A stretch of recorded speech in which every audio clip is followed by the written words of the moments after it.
All right, well, good morning, everyone. Thank you for joining our next panel discussion here. The title of this panel, maybe the most provocative of the day, is Strategy Dead? We did consider some alternative titles as well. But the purpose of this panel is to explore the widening gap that we see between defense strategy and defense budgets. What are the resources going to be made available, and what is needed to execute strategy, or should we rethink our current defense strategy? So I am pleased to welcome a really esteemed group of panelists here today with a wide diversity of perspectives on these issues. To my immediate left is Dr. Emma Ashford. She's a research fellow at the Cato Institute. She holds a PhD in foreign affairs from the University of Virginia. And her research focuses on the politics and foreign policies of petrostates, particularly Russia and various Middle Eastern countries.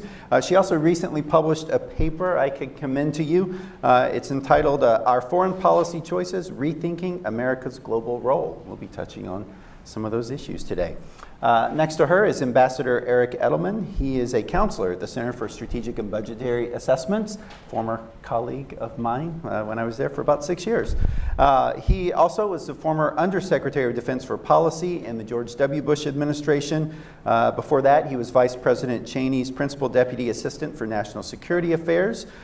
He also served as ambassador to Finland in the Clinton administration and to Turkey in the Bush administration. Currently, he is the chair of the Commission on the National Defense Strategy, which will be looking at many of these issues. And further down the row is Dr. Kathleen Hicks. She's Senior Vice President and Director of the International Security Program here at CSIS. She served in the Pentagon in the Obama administration as Principal Deputy Undersecretary for Policy. She also, while she was in the Pentagon, led the development of the 2012 Defense Strategic Guidance and the 2010 Quadrennial Defense Review. And she is also a member of the Commission on National Defense Strategy. And at the far end is Dr. Will Ruger.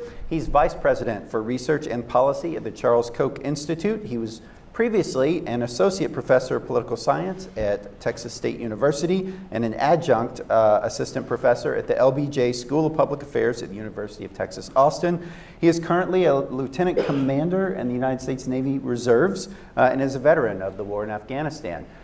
So thank you all for joining us. Now, as you have all experienced earlier today, we're making this an interactive session. So we have some questions we're going to start out and ask you guys to vote. So if we can go to the next slide, and you can pick up your clickers. So the big question here is formulating and executing a coherent defense strategy and budget realistic given the current political climate?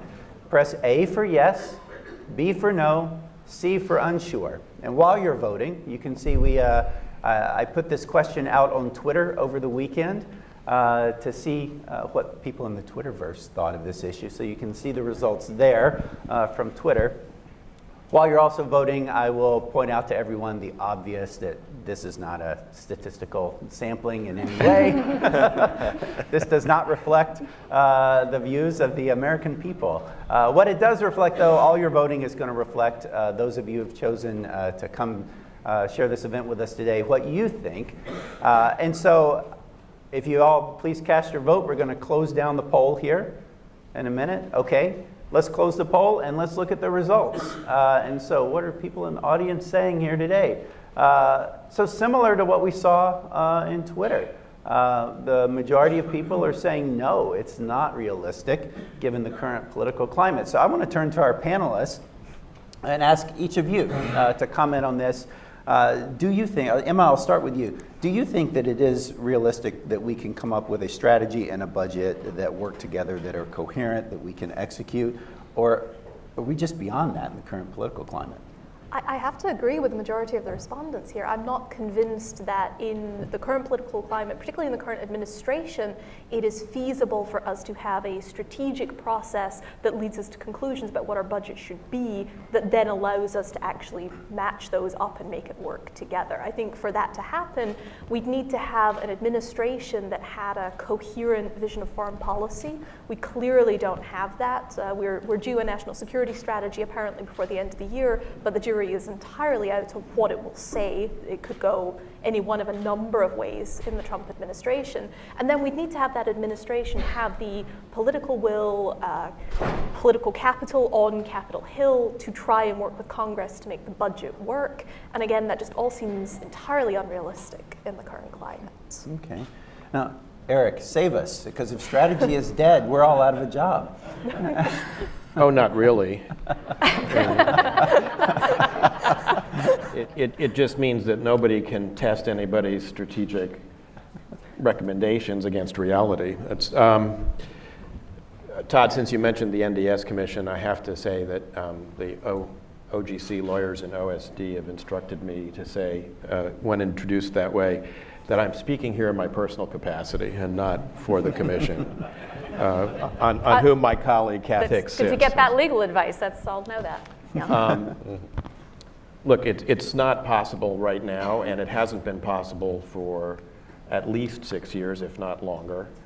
And as long as we are under the restraints of the Budget Control Act of 2011 and the ongoing threat of sequester, it's not possible to have a coherent defense strategy.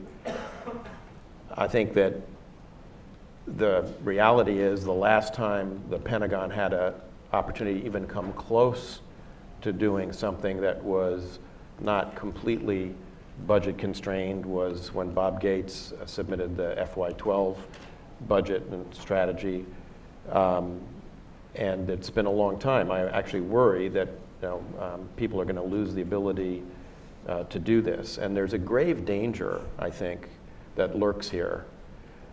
President Trump, when he spoke about national defense as a candidate in September of 2016 in Philadelphia, said that he was going to have the Budget Control Act and the sequester repealed. I think there are two dangers. One danger is that in addition to the arbitrary budget numbers that are dictated by the Budget Control Act, we've also been subject to a whole series of CRs that make it very, very difficult for the Department of Defense to do any kind of realistic strategy or planning.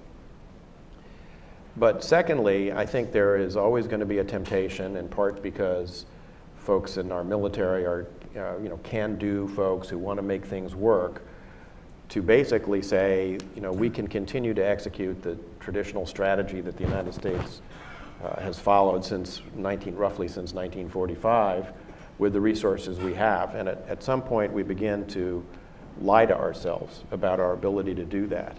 And I think the consequence is, could be catastrophic. If you look at what we face right now, potentially as a nation, a conflict on the Korean Peninsula. I don't know if anybody here has read the recent CRS study on military options for Korea. It is very sobering reading. And I think the American public has become used to, the Gulf War, OIF, the Balkans, relatively easy military operations. And I think people are likely to be quite shocked at the results of a military conflict after essentially 10 years of budget cuts and the impact of the Budget Control Act. Kath, what do you think? I'm very much in agreement with Emma and Eric. I guess I should clarify, I'm also speaking for myself and not the commission. The one thing I would just add is implicit in their comments, but maybe a little more explicitly, the ambition of the nation has not changed. I think we talk a lot on the resource side, and we should, but I think it's worth acknowledging that even in an administration that ran under an America First banner, the reality is that the United States military, as part of an overall foreign policy, is we hope, is engaged in Europe. It's engaged in the Middle East still. It is now very much engaged in possibly even thinking of ramping up on the Korean Peninsula, let alone naval and air elsewhere in that region. And these things don't add up. They just don't add up. And as Eric said, they have not for some time, and we really have been whistling past the graveyard in terms of having rhetoric that talks about the nation's ambitions as a leader in the international community, and defense and beyond defense not really resourcing it to that level. And I have written a piece called about the Iron Triangle of Painful Trade-offs. The reality is the military still has to be ready across this range of missions, let alone the ones it can project that it doesn't even see itself in right now, but can project. It has to modernize and be capable against very high-end threats that can be coming from nation states like China, but they can also be coming from what we traditionally think of as low-end actors, but that to whom technology diffusion has given the tools of higher-end warfare. And they also have to have size. They have to be at a capacity that allows them to operate across multiple regions simultaneously. That Iron Triangle is very difficult to break out of, and we can talk later about some ways you might try to do it, but I think the basic geometry means that we are essentially, as the majority said, sort of stuck in this place where we can't match our ambitions to our resources. Well, so Will, is there any optimism here? I mean, I think there's been a lot of wisdom on the panel so far. What I would add is that we've been following a grand strategy of primacy or liberal hegemony for the last 15 to 25 years, if not all the way back to the end of the beginning of the Cold War.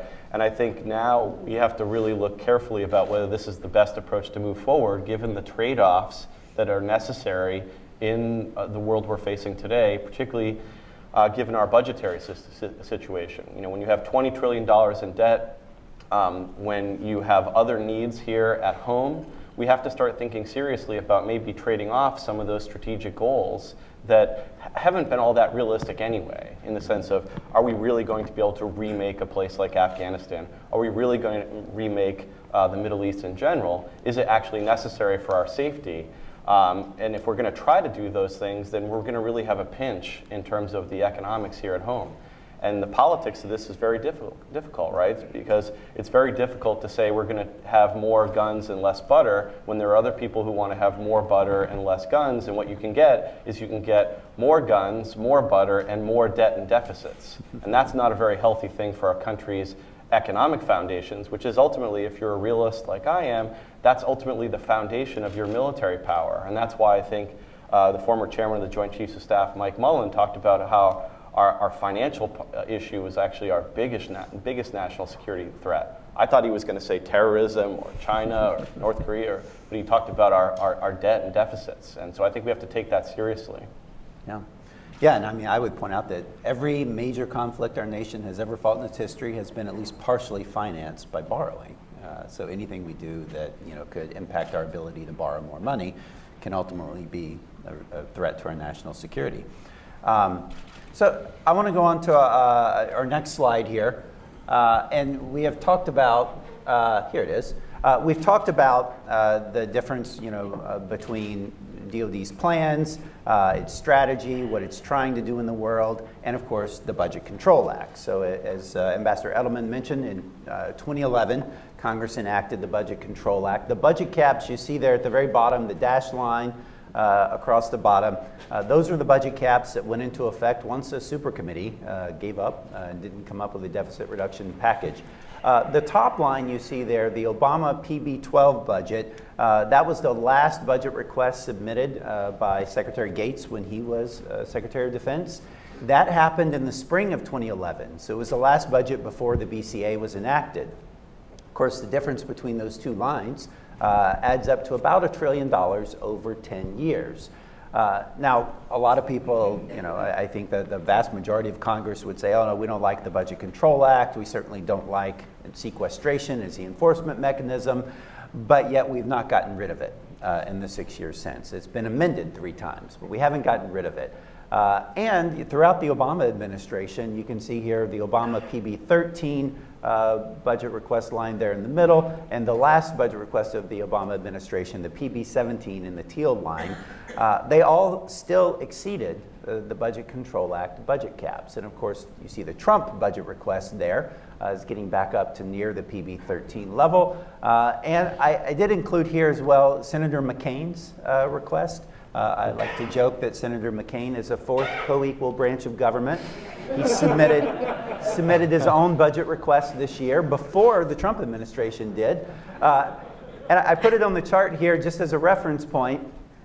Because I think, if you actually look at what's in the McCain budget, the significant increase in force structure, modernization programs, that is probably pretty close to what you would need to execute the defense strategy that I think we've been trying to as a nation, as the Department of Defense for a while. So if you want that defense strategy, I think, Will, you called it, global hegemony, primacy, whatever we want to call it, you probably need something like that McCain budget, and it's still going up out in the future if you want to ramp up. But nevertheless, we have these budget caps currently in effect. So the next question, if we go to the next slide, how do we resolve this strategy budget mismatch? What should we do? So you can take out your clickers again. Press A if you think we should scale back our strategy to fit the current budget. Press B if you think we should increase the budget to fit the strategy. Press C if you think maybe it's some of both, somewhere in between. And press D if you think neither. There's not a problem here. The current balance is okay. So make your choice, press your button. You can see here the results of our Twitter poll. So I thought it was pretty interesting that on Twitter, of course, hardly anyone said neither. Hardly anyone thinks okay as currently is.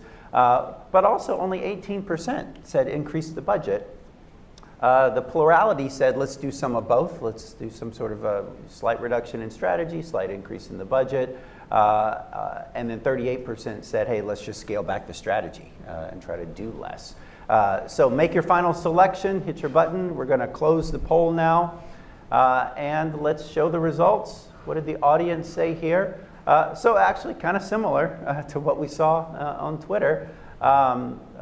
The majority here, well, almost a majority, 48% said some of both. 21% said increase the budget. 32% said scale back the strategy. Now, these results are not typical for the discussion that we have here in Washington, D.C.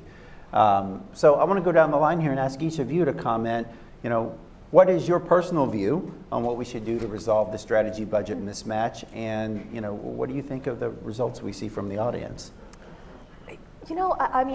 I certainly agree with A, and I think we should be scaling back our strategy. But as a broader point, I think this question is often framed in a problematic way.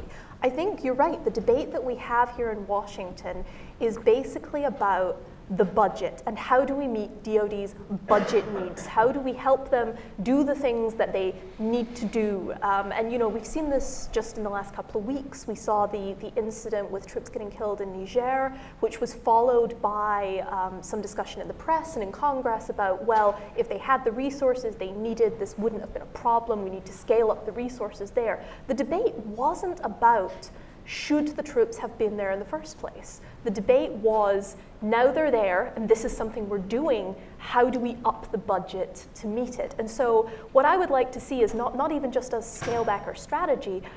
The basic premise that I would ask for is a debate that flows from strategy into budget rather than the other way around. So let's start by deciding what it is that we want to do, and then talk about the budget that's necessary to actually achieve that. And the Center for Strategic and Budgetary Analysis did a great study last year where they asked a whole bunch of think tanks to basically present a view of what their strategy would be if they were allowed to just redesign American foreign policy wholesale, and what budgetary resources would they need for that.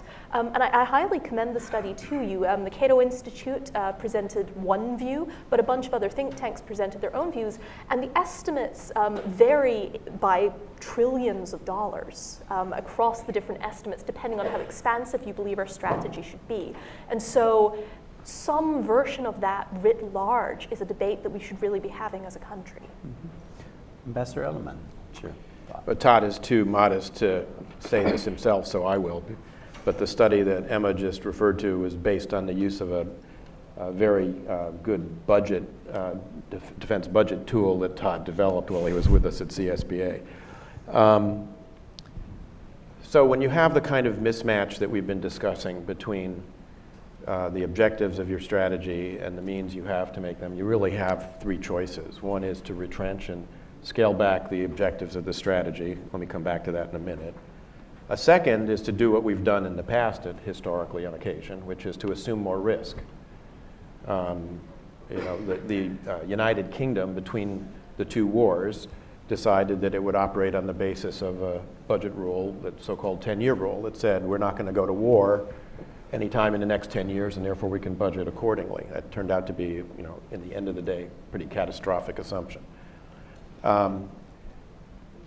We did this in the 1950s when President Eisenhower wanted to cut the budget and inaugurated the New Look. And the idea there was we were not going to try and match the Soviet Union man for man in a conventional way because we couldn't. So we would rely more heavily on nuclear weapons and on the threat of massive retaliation, which was in fact a more risk acceptant strategy than what had been proposed at the tail end of the Truman administration. Some of that is going on today. I mean, the fact that the nuclear posture review is going to be finished before the national defense strategy is finished tells you something about Secretary Mattis's priorities right now, and the comments he's made about the importance of modernization of the nuclear force is a frank recognition, in my view, of the fact that we are going to be accepting more risk and therefore have to rely more on nuclear deterrence to maintain the security of the various parts of the world that we have made it our business to be responsible for. And the third is to add more resources to the budget. That's the course I favor.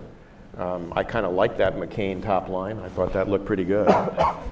Let me just make a couple of observations, though, including about some comments that some of my colleagues up here have made. The strategy that we've been following, which we've talked about kind of in broad terms but haven't really specified, I would take issue a little bit with Will. I don't think it's a question necessarily about remaking other societies, although that's occasionally been part of what we've tried to do as a nation, not usually very successfully. I'd agree with him on that score. But what we really have tried to do since the end of World War II is to prevent any hostile power from dominating Europe or Asia, and increasingly after the Brits withdrew from their responsibilities in the Middle East, we've applied the same template there. It's all well and good to say we're going to scale back what we're doing in the world, but I'd like people to tell me where they think that is. So do people think it would be good for the United States Navy to withdraw from the Western Pacific, which is actually a condition that has allowed China to enjoy its peaceful rise over the last 30 years? I think the potential for danger there is quite high. There are a lot of unresolved conflicts in the region. The Korean Peninsula, of course, is the one that focuses our attention most now, but there are others. My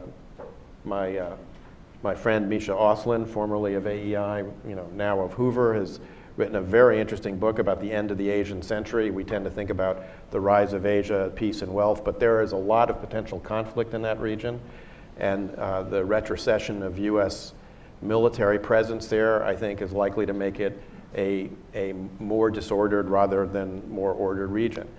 In Europe, which is the other main theater in which we've maintained the peace since the end of 1945, we now face a Russia. We face a return, really, of great power competition with both Russia and China. And I don't think that a withdrawal of the United States from Europe is going to make things easier. We actually more or less did that. When Vladimir Putin invaded Crimea in 2014, there was not a single US tank in Europe. Not one. So the idea that it's somehow US military presence that's creating conflict in these regions, I think, is a mistaken notion. It's US presence that provides whatever glimmer of hope we might have to maintain some sense of order in these regions. The region that most people would love to be able to get out of is the Middle East, and I join them in that. I would love to be able to, take on less responsibility for that region. But we've actually already run a couple of experiments on that and found out how hard that is to do. The previous administration, I think, would have liked nothing better than to, and I defer to Kath on this, but President Obama would have liked nothing better than to withdraw the United States from the Middle East. In fact, he said he was going to do that. He said the tide of war was receding, and he insisted essentially on adhering to the very letter of the status of forces agreement with Iraq, leading to the withdrawal of U.S. forces in December of 2011. He said he was going to do the same about Afghanistan. Well, the consequence of withdrawal from Iraq was the collapse of the Iraqi security forces and the rise of ISIS, which required the United States to go back into the region. The deferral of any action in Syria, which I think will be probably the longest lasting strategic consequence of the Obama administration, left a vacuum that's been filled by forces that are not exactly bringing order to the region, but are bringing more disorder, Russia and Iran. And in Afghanistan, even President Trump, who said he wanted to get out, has found that it's not so easy to get out. So when people say they want to scale back the strategy, I'd like to hear them tell me where they're going to do that and what additional risk they'd like to assume. All right. And actually, Kath, I want to go back one slide here, because you're on the hook. If you go back one more to the chart, there we go. So the 2012 DSG came Sure. out in parallel with the Obama PB13 budget request, I believe. And so I think, would you argue that the strategy and the budget were aligned at that time? And how has that changed since then? Okay, do I get to also go back to the Yes. other? All right, I'll try to cover it all here. So yes, I think the prime purpose of the Defense Strategic Guidance of 2012 was in fact to align the strategy and the resources within that strategy. And a minor side note, I really dislike calling it strategy budget mismatch, because strategy itself, the resources are part of the strategy. So I do think it perpetuates this view that strategy is a rarefied occupation and the tablets come down. But moving on from that, so yes, I think that was a strong attempt. I think Eric's basically right. It was built around a series of assumptions, very much tied to coming out of Iraq. It's clear about that. To looking ahead to, because 2010 essentially withdrawal had occurred, looking ahead to coming out of Afghanistan and reinvesting, if you will, those resources into other areas of defense, while understanding that there was this budget crunch coming that is beyond defense. The basic problem with the DSG is those assumptions were wrong. The assumption about Russia was wrong, which was true, by the way, from at least the early 2000s forward. The assumptions about what we would have to worry about in a military sense from Russia were wrong. The assumptions on the Middle East were wrong. The assumptions on China were right and continued to be right and are really problematic. So let me jump ahead to where we are today and the comments I made before about the difficulties. I do believe the United States is best off leading in the world environment. But I guess like Eric, I think there's a difference between stating that and saying the United States wants to be a global hegemon, or implying some kind of global policeman approach, as was argued in the 90s against the United States from within. I think that leadership can mean a lot of different things. As a matter of fact, the last administration was often accused of leading from behind from those on the right. So I think there is an open debate in American society, and always has been, about what it means to lead. My personal view is that the United States never wanted to lead everywhere all the time in the same way, and it doesn't have an aggressive, expansionist, external focus in terms of military aggression. So what does that mean? That means to me that there is a basic consensus in the United States that we do better in terms of our economy and in terms of our security by being engaged overseas. It means that when it comes to the tool of the military, the use of American military forces, it's where we are most restrained, and frankly, we should be. The risks are highest. The implications for the long term are greatest. The blood and treasure elements are prominent and should be. All that said, there are times and places where the United States has always felt that it needs to be able to have the prowess to succeed, and that is what I think we have at risk today. So what would I do to try to fix this? First of all, I do think I go with the crowd. I think it's C. I think part of the answer is resources. I do not think you can innovate your way out of this entirely, but I think innovation in all its aspects, I do not mean technology when I say innovation. Innovation in all its aspects has to be a piece of this. That means looking at the broader toolkit. When do we think about using the military, and when do we sit back and decide, gee, the Kremlin's got a pretty good playbook, China seems to have a pretty good playbook, there are many other actors we could go through. North Koreans don't have a whole lot of money, but they sure are holding everybody hostage right now. What is our playbook that is smarter and that puts military forces inside a context of an integrated set of tools? We're not doing that as a nation. I'm not saying we have to upend the entire 1947 National Security Act. I think that will be extraordinarily difficult to do. I've tilted at that windmill before. I think there are many things you can do below that level to better integrate and grow the tools that we have, government, non-government, local, state, federal, allies, et cetera, to do that. I think a big piece is your asymmetries. Look always to your asymmetries. In the military, of course, we can think things like submarines. We can look at obviously our capabilities in trained personnel, and we should look at that alliance structure, as Eric said, that is hugely advantageous and uniquely advantageous to the United States, and think about how to adapt and grow that structure for the future to contest adversaries better. I think we can be more efficient, and I don't think efficiencies are without their downside costs for strategy. That can mean in terms of their effects on recruitment and retention. If you want to cut benefits, it can mean effects on your ability to regrow if you're talking about infrastructure reduction. But these are the hard things people and countries and corporations do every day. The United States can be, if it could get past its political impasses in terms of those efficiencies, could do much, much better than it's doing right now.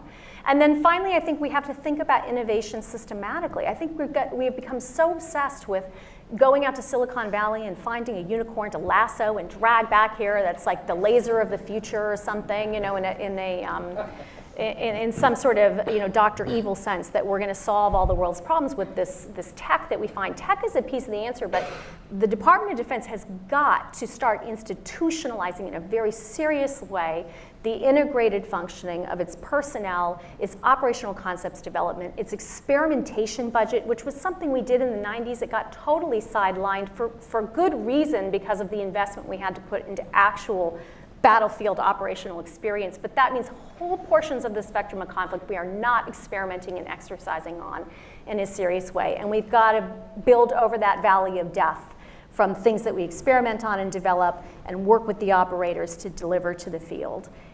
Those are some of the things I think that can help on the innovation side. The last thing I will say, which links to everything that's been said, is we have to look to strengthening the United States. Some of this is about what adversaries are doing, and a lot of this is about what we are doing to ourselves. Our institutions are weak. Our democracy in terms of how we're functioning as a people is weak. Our consensus feels weak. And so we need to start building back that credibility so that adversaries and allies look to what we say and what we do, and they believe us.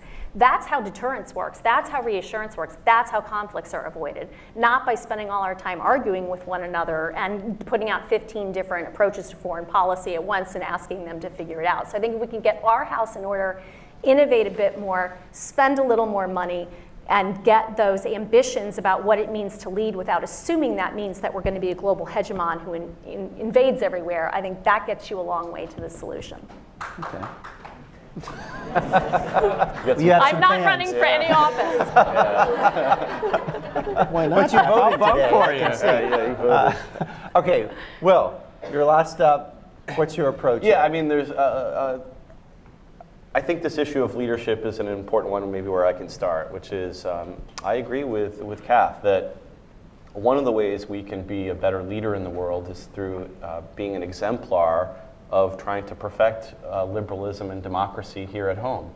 Would be a great way to show the world what success would look like. That's much more effective, I think, or will be more effective than, say, democracy at the end of a bayonet, which we've tried. The other thing I guess I would make, and a couple points on what the ambassador said. I think that issue of the British Empire's experience is a good one, which he brought up. What the British Empire did is it spent a lot of resources on the periphery when it should have been concentrating on the core. And I think that the United States has followed that path, and it's been destructive, and it's especially costly. So we've gone down the road of getting involved in places that are frankly tertiary. I mean, I'd really like to hear a good argument about why Libya was the kind of fight that we should have taken on. It was not. It was focusing on a periphery. It's also something that our allies had greater interest there than we did, and we should have led like from the further behind, if you ask me, right? And look what happened there. And this gets to my third point, which is, I take the ambassador's comments about some of the successes of the post-World War II era seriously, right? But over the last 15 to 25 years, the kind of things we've done have suggested kind of something like this line. Ask a Marxist, has Marxism ever worked? Well, it's actually never been tried the way it should have been, right? That's why it didn't work. What I hear, well, primacy is something that we need, and whatever we want to call it, we could call it deep engagement, we could call it liberal hegemonialism, academics have a million terms. But the posture that we followed over the last 15 to 25 years, you could say, well, we just haven't followed it the right way. It led us into places like Iraq, it led us into Libya, it's letting us support Saudis in this very morally problematic war in Yemen, it's led us to do nation building and government in a box in Helmand province, which most people can't even identify on the map. It's led us to muck around in Ukraine. It's led us to create reckless driving in Georgia. It's expanded NATO such that it's caused a security dilemma, and now we have to deal with the Baltics. Yeah, but that's really isn't the strategy we really should provoke. That's not leadership. That's not while primacy is done smartly. Well, the problem is that the vision is too gigantic, and it can't be rationalized. So we need a whole different vision, I think. One that is much more consistent with realism and restraint, and a view about how our allies now should be not only sharing the burden, but some of the burden should be shifted, right? So some of those issues that are important to the future of Europe, European countries should be taking the lead. Europe is richer and more populous than the United States is. Why are they essentially defense welfare queens? That's just not really effective. Okay? And again, the problem is that we just need a kind of a frame shift away from the kind of, I think, stale ideas, not only in the last 15 to 25 years, but ideas that were relevant to the Cold War when they were successful. And we talk about the big bear. It's not the same thing. Russia spends about $65 billion on its military every year. That's 10% of the United States. It doesn't have the power projection capability that the Soviet Union had. And Europe is back on its feet. The Marshall Plan was like my grandfather's generation. Europe is a different place. And so I would just caution us about using old frames about these threats. So Ambassador Edelman, you look like you want to respond. Right. So I agree with Will in the sense that I think we're looking at a very different picture now than we were certainly at the end of the Cold War. We now face a situation where we have growing great power threats from Russia and China, as well as emerging nuclear powers like North Korea, which is already established, and Iran, which is a potential nuclear power down the road, as well as all of the other disorder that we face from violent Islamic extremist groups that still would like to do damage to the United States, which is something we have to worry about as well. The problem is that we have to fight or prepare to fight in a bunch of away games where our adversaries, potential, Russia and China, have huge advantages of interior lines of communication, but also the ability to invest in a lot of capabilities that we have been systematically disinvesting in. That is why in Europe, the Chief of Staff of the Army has testified to the Congress that we are now outranged, outgunned, and outmanned by Russia. Because we have been systematically, while they've been investing in reactive armor for tanks, as you recall, I said we didn't even have one in Europe in 2014. In longer range artillery, we've been disinvesting in all those things because we've been concentrating for 15 years, and we can argue about the wisdom of that or not, in a lot of counterinsurgency and stabilization operations. I mean, I take responsibility for some of that, but I'm going to have to pass, Libya off to CAF. But I think you mean to the next administration. CAF did not do Libya. But no, just in terms of speaking for it. But But the result of that is we now have a long way to go to catch up to be able to provide the assurance and reassurance to our allies that is needed to maintain those alliances and to maintain a stable balance in these regions. Should the allies do more? Yes. That's been a persistent issue that goes back to when the ink wasn't even dry on the Washington Treaty in 1948. It would always be better, for our allies to do more. And I encourage, every administration to break its pick on this problem. The problem is that as long as we provide a nuclear deterrent behind which they can shelter, we've created a classic public goods problem. And we can always work to try and make it a better division of labor, and I would argue that we ought to have a more explicit division of labor with our allies. But the reality is a certain amount of free riding is something that is just going to happen, and we're going to have to live with a certain amount of it, I believe. Any responses? Yeah? Yeah, I guess, I sort of wanted to comment on the ambassador's remarks on, which region of the world would you say we should withdraw from? And I would say that's not the question. The question is not about whether we are assuring US interests in a certain part of the world. The question is about how we achieve that. And I think, from my point of view, the Middle East is very instructive in this. If we look at US posture, US policy towards the Middle East during the Cold War, the late Cold War period, our goals were effectively those you outlined. It was preventing any one state from rising up to challenge us, preventing Soviet hegemony of the region, also ensuring energy security. But if you go back and you actually look, the US didn't really keep a presence in the region during that period. Very minimal presence in the late Cold War, almost nothing before that. It's only after the Gulf War in 1991 that we see the numbers of US troops in that region start to grow. And over the period since then, what we've seen is not just that our military commitment to the region has grown, but it's that we have shifted the goalposts in what we think we are there to do. So we no longer talk about the US military as being in the Middle East to ensure that no one can threaten us in that region. Now we talk about state building. We talk about stability operations. We talk about counterterrorism.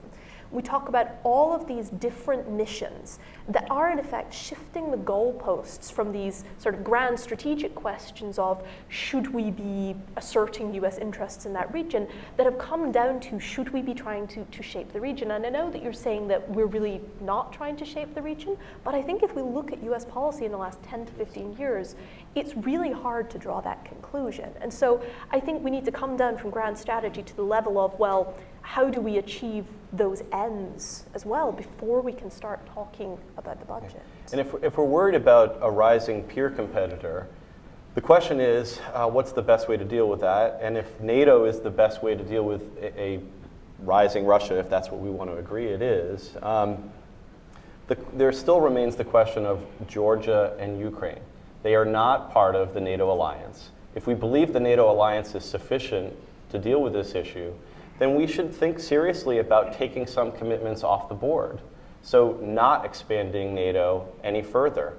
I think that's a reasonable thing that we could agree on to make sure we reduce this mismatch between strategy and budgets. Does Georgia add to our safety? Is it necessary?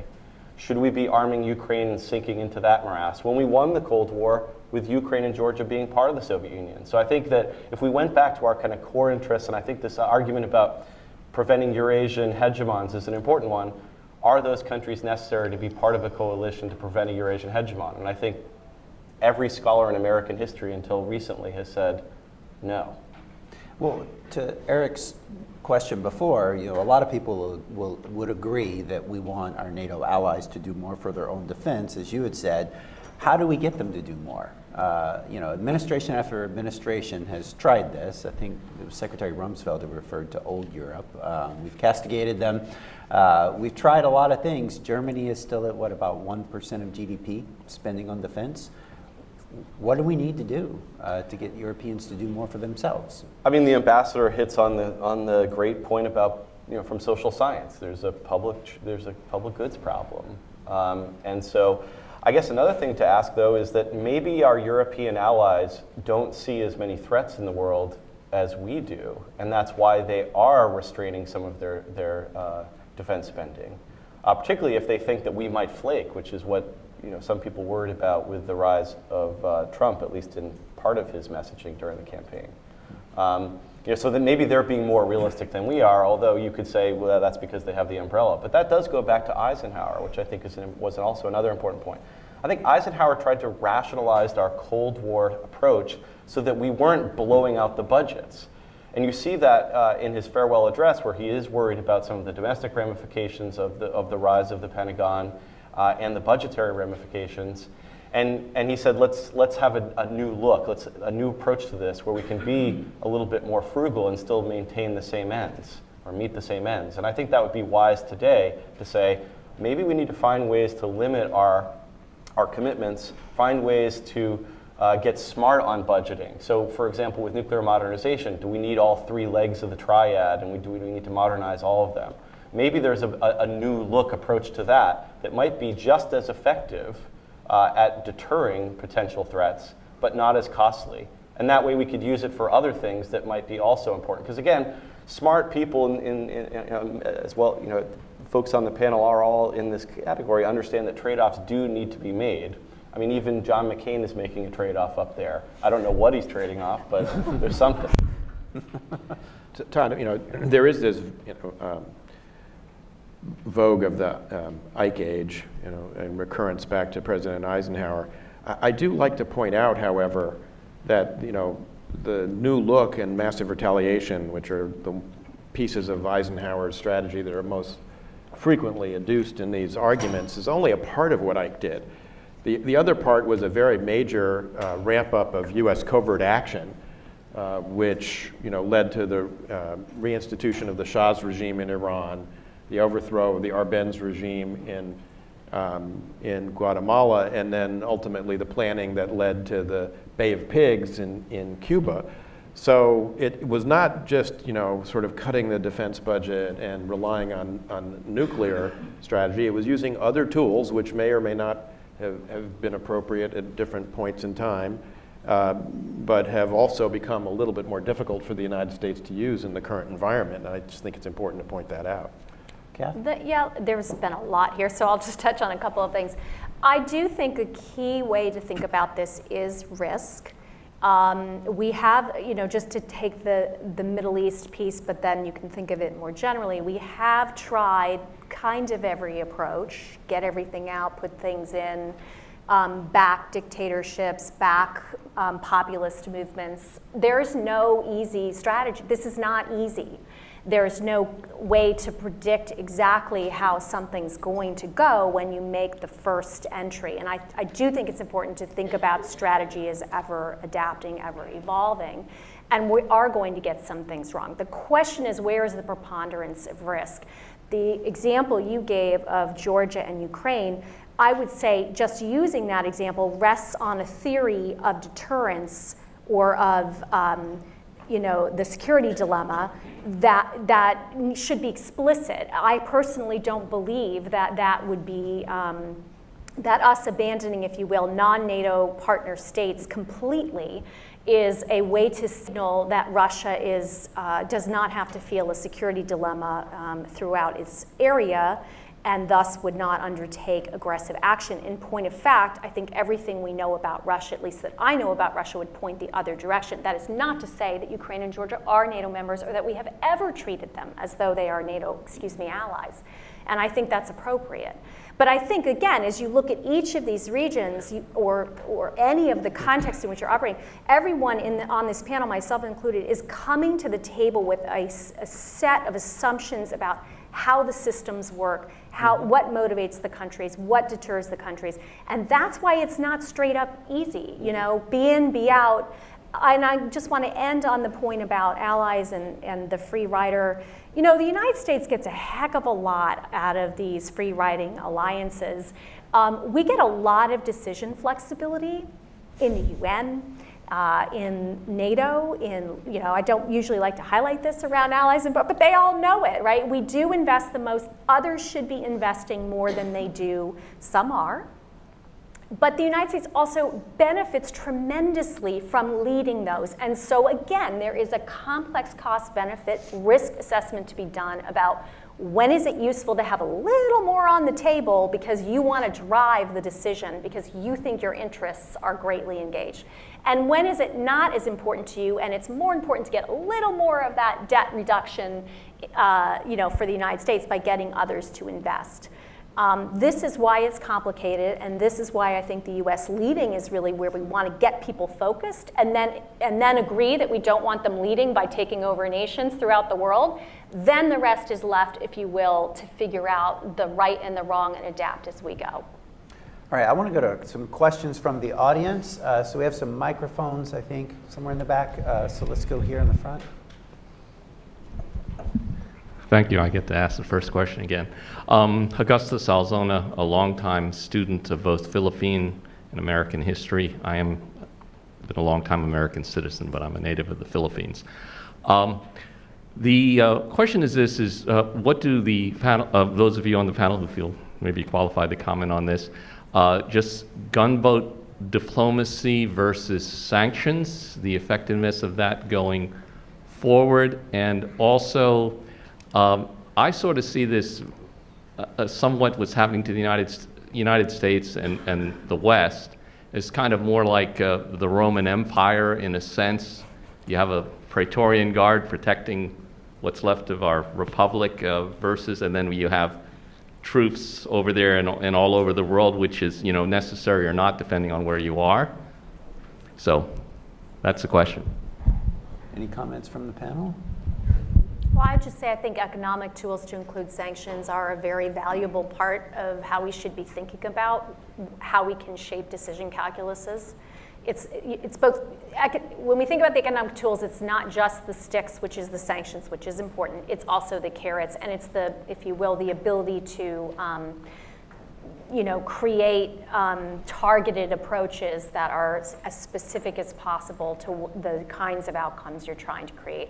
I don't think sanctions alone on any kind of short timeline can usually get you where you need to go with a capable adversary or potential adversary. I think usually you have to mix it with other tools. And I think whether you call it gunboat diplomacy or just coercive diplomacy, which is a term I like a little more, I think there is a value to having scalable, actionable military power that can be used to counter provocations and can be used as a forward deterrent option to prevent threats from manifesting. I think there's a value to both.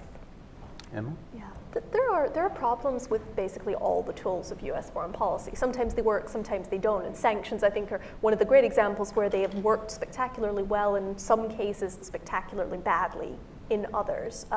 But for me, again, this sort of speaks to, we're talking about the defense budget and we're talking about strategy, but strategy shouldn't just be about the defense budget. And another way in which this debate has become very sclerotic in recent years is that we have seen more and more of the debate shift into the Department of Defense. We've seen, frankly, the militarization of US foreign policy, resources shifting away from the State Department, resources shifting away from USAID, and the military just becoming a much larger part of US foreign policy. If we want to have, again, an active, coherent debate about how we achieve our strategic goals, we have to include the non-military tools. And I think that's something we're not very good at doing. Well, so, to expand on this question, are instruments of national power, if they're economic, diplomatic, and military, are we out of balance? Are we too low in some of these? Well, Todd, I largely agree with what Emma just said, and I think, in particular, one of the, as someone who spent 30 years of his life in the United States Foreign Service, one of the most troubling aspects of what's happened over the last year has been the systematic reduction of the U.S. diplomatic platform under Secretary Tillerson's watch. I think this is really, whatever strategy you believe in, and I think whatever any of the four of us, would agree or disagree about with regard to U.S. strategy and policy, beggaring the diplomatic capability of the United States just doesn't seem like a very smart thing to do given the scale of the challenges. And I mean, like I'm past mandatory retirement. I retired 8 years ago from the Foreign Service, but I've watched over the last few months as the age cohort 10 years below me have all left. And this is at the same time that A100 classes have been reduced, that President Management fellowships have been reduced, that Pickering and Fussell fellowships have been stopped or put on hold. What organization does anybody know, and what theory of management says that you get rid of, as part of reorganization, your most senior experienced executives and you restrict intake? I mean, what organization that anybody can point to from the Harvard Business School faculty or elsewhere has prospered or survived under that kind of circumstance? And I think the problem here is the capability is very easy to destroy. As those of us who've worked in government know, it takes much longer to reconstitute and rebuild that capability. And I think that in terms of U.S. strategy, one of the biggest long-term dangers we face is that it's going to take a very long time to restore that capability. All right, I know we have a lot of questions here. Let's go here in the front. Thank you. Pete Shutley, retired State Department in Brookings. A two-part question. My first question is the options that you gave us to increase the DoD budget or reduce strategy. There's a third option there you never offered us, which is cut the fat out of the Pentagon. It's full of lard. The Pentagon, as Eric knows, has more musicians than the State Department has diplomats. We're cutting the National Endowment for Arts. Why does the Air Force need a full-fledged orchestra? Why do we have sea chanters on and on and on? So the State Department has about a dozen Congressional Affairs office. The Air Force, one of the services, has 82. The Army has 83. The Marines have 80-something. OSD has more. That DoD total has about 500 Congressional Affairs offices. State Department has 10. So there's fat all over in the Pentagon. My second larger question, based on what you just mentioned here, we feel great when leaders say the U.S. has the best military ever. But looking at our track record since 1945, we're playing average. Korea was a stalemate. We lost in Vietnam. Iraq, I don't know how you define that, as a loss or maybe a tie. We haven't succeeded in Afghanistan for 18 years. With all this money we're putting in, we're not winning. Something's wrong. I don't know what that is, but we're not winning. So can I take the first one? Sure, and I think probably everyone here would agree with cutting waste, but go ahead. Yeah, and that's why I am very reluctant to hear people talk about the problems of just putting on caps. And again, it's a blunt instrument, but the fact is it does force an institution to try to come to grips and to make trade-offs between the most important things, beans and bullets, and maybe the band. And this is something that people like Eugene Goltz of Notre Dame have talked about as imposing some discipline. And I think there's some wisdom to that, even though the way we've done it, I think, is potentially too blunt. And touching the military bands is highly political. People who have tried this before. But, even going back to when Rumsfeld came into the Pentagon, he was talking about cutting 5% out of the budget through efficiencies. When the Obama administration came in, we had the whole efficiency initiative. I always like to point out to the comptroller, Bob Hale, that he wrote a paper at CSBA in 2002 that said, yes, you should try to get more efficient, but don't bank on the savings because they rarely happen. Yeah, but it's like with the issue of excess capacity. I mean, the Pentagon is telling us that they have excess capacity, so why don't we do a BRAC? Let's do that before we spend more money and move up that chart. Any other thoughts on efficiencies? One of my favorite articles ever was written by Ed Luttwak in commentary which was called Why the Pentagon Needs More Waste, Fraud, and Abuse. A couple of points. One, just a shout out to Pete, who was my office mate in the Office of Soviet Affairs back in the day when there was a Soviet Union, and Pete did a lot, along with my colleagues, to help bring an end to the evil empire. So thanks to Pete for his service. But on cutting and reforming the budget, look, everybody's in favor of reform, and everyone's got their own pet rock about what most needs reforming in the DoD. Having looked at this in the past two congressionally appointed defense panels, the independent panel in 2010 and the National Defense Panel in 2014, even the most aggressive reformers will tell you that the maximum you could maybe squeeze out of this is, $150 billion over 10 years. That's not, chump change, and that's not to be sneezed at, and we should go after it. And we should go after it, among other things, because it's a sine qua non, I think, for getting political support ultimately to repeal BCA and then to sequester. But if you look at your chart and you look at the delta, and you look at $1 trillion being cut out of defense over 10 years, it doesn't even get close to going up to McCain or even the Obama PB-12. So reform is important, but we're not going to be able to reform our way out of the mismatch we have between resources and strategy. Apologies to Kath for having made the mismatch. No, I would just add, I think I said that in the opening. I definitely think there are efficiencies to go after, and I agree with Eric. You have to do that. They're probably not enough, but that doesn't mean you don't go after them. I do want to point out the unstated, which we all know, fact that we invented our own system for getting around caps, which is called OCO, among other things.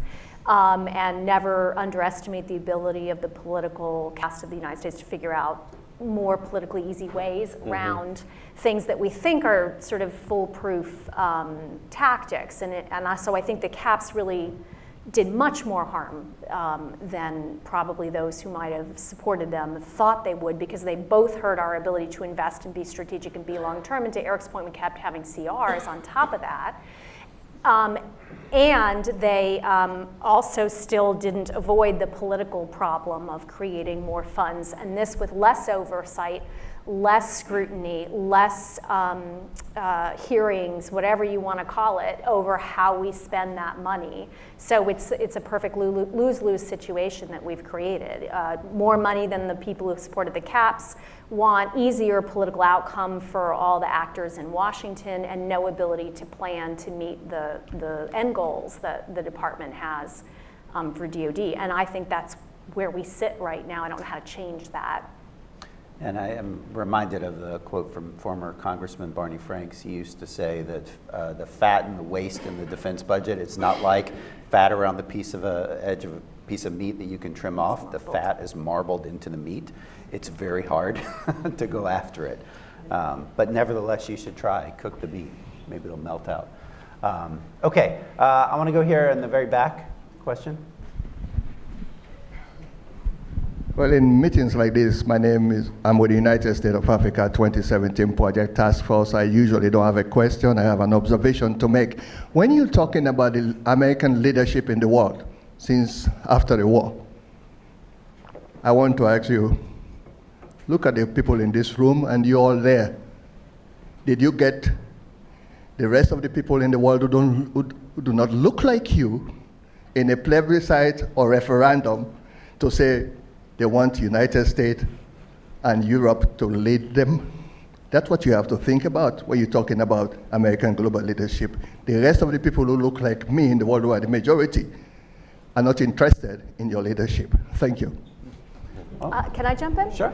I'm going to go back to something I said before, which I generally don't like to say. Not surprising that people in other regions of the world are thinking about it from their national perspective, and those two may not always meet. I don't want to suggest that they do naturally. I'm sorry our guest has left the room, so he wasn't able to hear Kath's response, or now mine.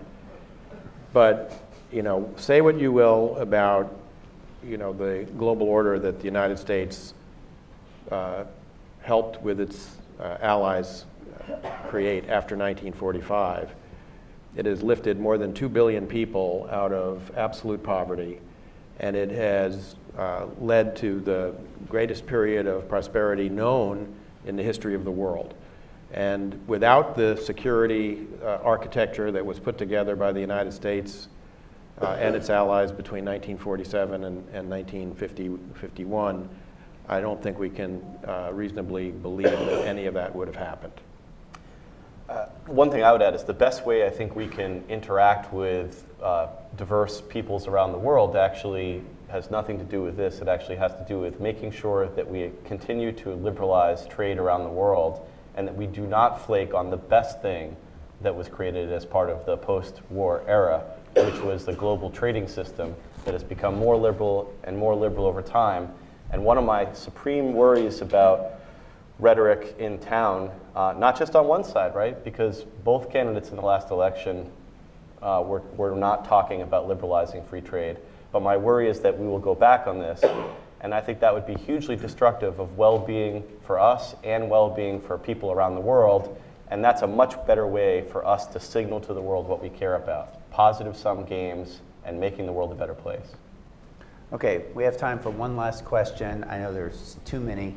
This gentleman up front has had his hand up. Go ahead. Thank you. First of all, I'm absolutely delighted. I come from a long way. I came from Nepal, and of course I've been following very closely the CSIS deliberations, and this has been a fantastic, enlightening discussion.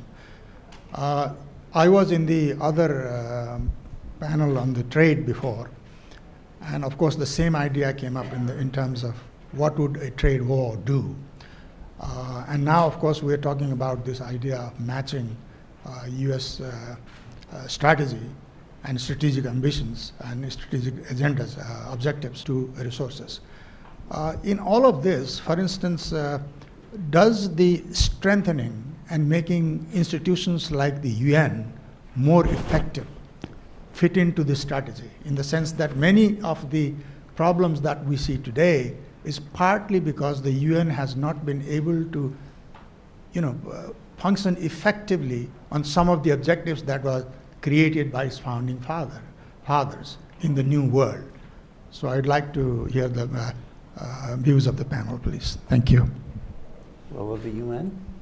I'll start. Yeah, I think the UN can play a much more constructive role than it does today. I think the UN is in the current parlance, was a disruptive approach that was smart to pursue. I think the United States has greatly benefited as a nation, and I think the world has benefited from the fact that the UN has existed. But there are obviously huge structural problems and reform-related problems to how it operates that I just bluntly think it will have to adapt if it is going to stay relevant into the future. If nations are going to continue to invest their dollars into it, or to give any credence or to the credibility of its deliberations. But I think it can get there. I just think it will take more than the United States to be invested in that happening. I don't think it's a priority for this administration, but I think I'm hopeful that we can make some progress in the next several years.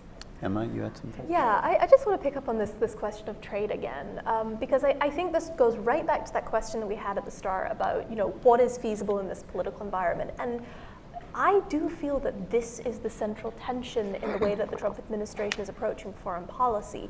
They are not liberal internationalists, but the way in which they are not liberal internationalists is that they don't support an open trading world order. And yet, at the same time, they are very keen to ramp up the military side of things. And so this is kind of a worst of all worlds from the point of view of a coherent strategy. We'll lose out economically. We'll lose out by spending our military, sending them overseas to do many things that don't necessarily benefit the American people. And at the same time, we'll have no coherent strategy. And so I think we normally sort of push trade off to the side when we talk about strategy and defense budgets, but in this administration, the question of trade and the question of global openness is kind of the key one for what the administration chooses to do on strategy. And like Will says, I'm worried. Eric? So I agree with what Will and Emma have said about about the international trading order, and I do think it's something that is a worrisome aspect of the Trump administration's policies. I do think that those of us who support that order need to pause and reflect a little bit, not just on what's happened in the United States in our last election, but also what you see happening in other parts of the world. The unequal distribution of the gains of globalization have created some economic ructions that, combined with the greater mobility of populations, have created some cultural ructions that are given rise to some very, I think, malicious political forces, not just here in the United States, but in other countries. And we're going to have to contend with that as part of our strategy. And we're used to thinking about the threat from the left, but there's this also, I think, threat from the populist right that has to be authoritarian populist right that needs to be taken into account as well. On the UN, and then I want to finish by getting back to the question of sanctions, because I think it's an important one. The UN specialized agencies have done some terrific work. The UN, when it comes to the major conflicts that are roiling the world, is only as effective as the unity it can produce among the member states, and particularly the member states of the Security Council. So in the run-up to the first Gulf War, when there was, if not unanimity, at least unanimity between the United States and the Soviet Union about ending Saddam Hussein's aggression in Kuwait, and a willingness on the part of China to let it go forward, you could get effective, international action. When there's division among the, and as there increasingly is, among the permanent members of the Security Council, then you can't get anything done. I mean, you can't even get the Council now to address what its own, organs have concluded about chemical weapons use in Syria. If you can't get them to take that up seriously, I'm not sure what you can get them to do constructively. Let me just say a word about sanctions. I think I agree with Kath that sanctions are only one part of a larger economic toolkit, but they have become a very effective part of our toolkit over the last 15, 16 years. And under the leadership of Stuart Levy and Adam Zubin and others, David Cohn, who've been involved in this, they have shown themselves to be extremely effective ways of getting countries who are engaged, particularly in nuclear proliferation activities, to come to heel to some degree. I think the biggest challenge we face is that they are so effective that once you get into negotiation with these countries, whether it's the six-party talks with North Korea or the negotiations that led to the JCPOA, that the other side is screaming for relief. And our failure, I think, diplomatically has been we have almost always provided relief before we've really solved the problem. And I think that has come back to bite us. It certainly has come back to bite us with regard to North Korea, and that's a bipartisan comment about administrations of both parties going back to Bush 41. I fear it may come back to bite us in the case of Iran as well. Well, last one. Sure. I think Emma and I would probably differ on the effectiveness of sanctions, but I'm going to leave that where it is. And just kind of conclude with this. I mean, I think it's very important to have these, discussions of big numbers and of the fiscal costs. But I think we shouldn't forget when we're talking about foreign policy, particularly defense strategy and defense policy, that we are talking about sending men and women into harm's way and potentially getting killed for high-minded ideals or cold-hearted realism. And I think we should always figure in the human cost.